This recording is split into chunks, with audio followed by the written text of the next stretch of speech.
Estamos, rotatividade está grande aqui, ó. Danilo Moliterno, mais uma vez conosco ao vivo aqui no nosso estúdio. Bom dia para você, Danilo. Seja bem-vindo. Tudo certo? Tá bonito, hein? Gostei desse terno, eu, cara, ó, na estica. Tentando ficar parecido com você, né? Ah, depois me passa o contato do seu alfaiate, viu? Danilo, vamos lá. Em meio às mudanças climáticas, uma das principais preocupações do setor de transportes é ampliar e adequar suas infraestruturas, rodovias ferroviárias, hidrovias. E no caminho para esse objetivo está uma série de obstáculos que o segmento terá que superar para atingir as metas de, por exemplo, descarbonização. Como é que isso vai funcionar? Explica pra gente aí. É um caminho longo, né, Estevão? Antes da gente começar a falar sobre esses desafios, vale a gente relembrar qual é o objetivo, onde a gente quer chegar. Basicamente, no momento em que a gente tenha uma malha logística mais diversa, em que a gente tenha mais rodovias, mais ferrovias, mais hidrovias, mais possibilidades para movimentar carga e passageiros aqui no país, e que essa malha logística mais diversa tenha basicamente duas características. Primeiro, que esteja alinhada com as metas do Brasil de redução de emissões de carbono até 2050. Então, uma malha logística que emita menos carbono, que seja, por exemplo, integrada com o meio ambiente, com as comunidades locais, indígenas, quilombolas, que também esteja integrada com novas maneiras de produzir energia, maneiras renováveis de produzir energia, energia limpa. E uma segunda característica que a gente falou bastante durante a COP30 é que não somente essa infraestrutura esteja preparada para emitir menos carbono, mas também já preparada para aquelas mudanças climáticas que a gente não consegue mais evitar. Ou seja, foi a palavra-chave na COP30, né? Adaptada, que é aquela infraestrutura que consegue ser resiliente para enchentes, para outros fenômenos climáticos. A gente viu isso bastante aqui no Brasil, no caso do Rio Grande do Sul, né, Estevão, seu estado, que uma infraestrutura adaptada poderia ter sido bastante relevante para a gente ter menos impactos. Agora, para a gente falar dos desafios, a gente traz uma arte aqui para quem acompanha o CNN Mobilidade. Vamos lá. Para que a gente consiga entender quais são os obstáculos nesse caminho. Conversei bastante com pessoas do setor de transportes que ajudaram a gente a delinear 5 pontos que são muito importantes. Primeiro, obter financiamento adequado.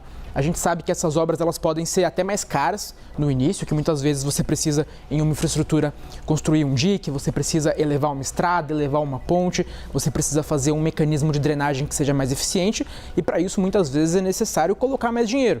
Para isso é importante ter esse financiamento, essa possibilidade de financiamento adequado, ter um juro mais acessível, ter uma condição de prazo mais acessível e, é claro, ter previsibilidade. Quem vai investir esse dinheiro, muitas vezes no longo prazo, precisa ter a previsibilidade de que daqui 5, 10, 15 anos nada vai mudar no ambiente macroeconômico.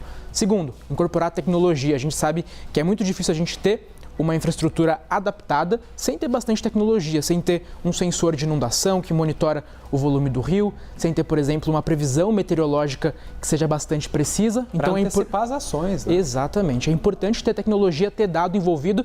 E aí vale a gente mencionar que muitas vezes não só a tecnologia da ponta é importante. Na região amazônica, por exemplo, que está no centro do debate sobre a COP30, a gente tem uma questão de conectividade. Então, além de levar esse sensor, essa tecnologia de ponta, a gente precisa levar a infraestrutura tecnológica, o satélite, a torre, que vai permitir essa tecnologia funcionar. Falando em Amazônia, já chego ali no ponto 3. É um ponto importante para todo o Brasil, mas especialmente para a região amazônica, que é a gente nesse processo de realizar obras para construir e expandir a malha logística, a gente nesse processo evitar que, por exemplo, haja desmatamento. A gente sabe que a maior parte das emissões de carbono aqui no país são provenientes do desmatamento. Então, nesse processo, o ideal é que a gente não desmate, que a gente, por exemplo, também falando do social, a gente não fira áreas de demarcação indígena e quilombola, como eu tinha mencionado também anteriormente. Ponto 4 aqui, transformar sem interromper. Essa é uma coisa que muitas vezes a gente não pensa, mas que o setor de transportes fala bastante. A gente precisa adaptar essa rodovia, essa ferrovia, essa hidrovia, mas a gente não pode paralisar ela. Aí, novamente, usa a região amazônica como exemplo. Muitas vezes na região amazônica a gente só tem uma rota para movimentar o passageiro, para movimentar a carga. E se a gente paralisa essa rota para fazer uma obra, muitas vezes isso pode significar o encarecimento desse frete, pode significar o desabastecimento de uma região, o atraso no transporte das pessoas, das cargas. Então é importante que a gente tenha o quê? Planos de contingência, que a gente tenha uma rota alternativa, que a gente tenha o faseamento dessa transformação, dessas obras. Tudo isso precisa de muito planejamento. E aí, para a gente fechar, é importante a gente saber que as soluções são diferentes para os diferentes Brasis. A solução na Amazônia, por exemplo, que tem muito a ver com hidrovias, tem muitos rios navegáveis na região amazônica, não necessariamente vai ser a solução que a gente tem para o sudeste, para o centro-oeste do Brasil.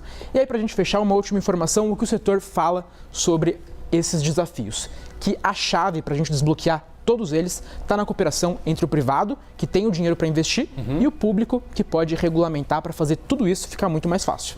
Olha aí, hein? Fatores importantes para que a mobilidade, a malha logística brasileira seja ainda melhor. Danilo Moliterno, obrigado aí por nos trazer este olhar para a mobilidade.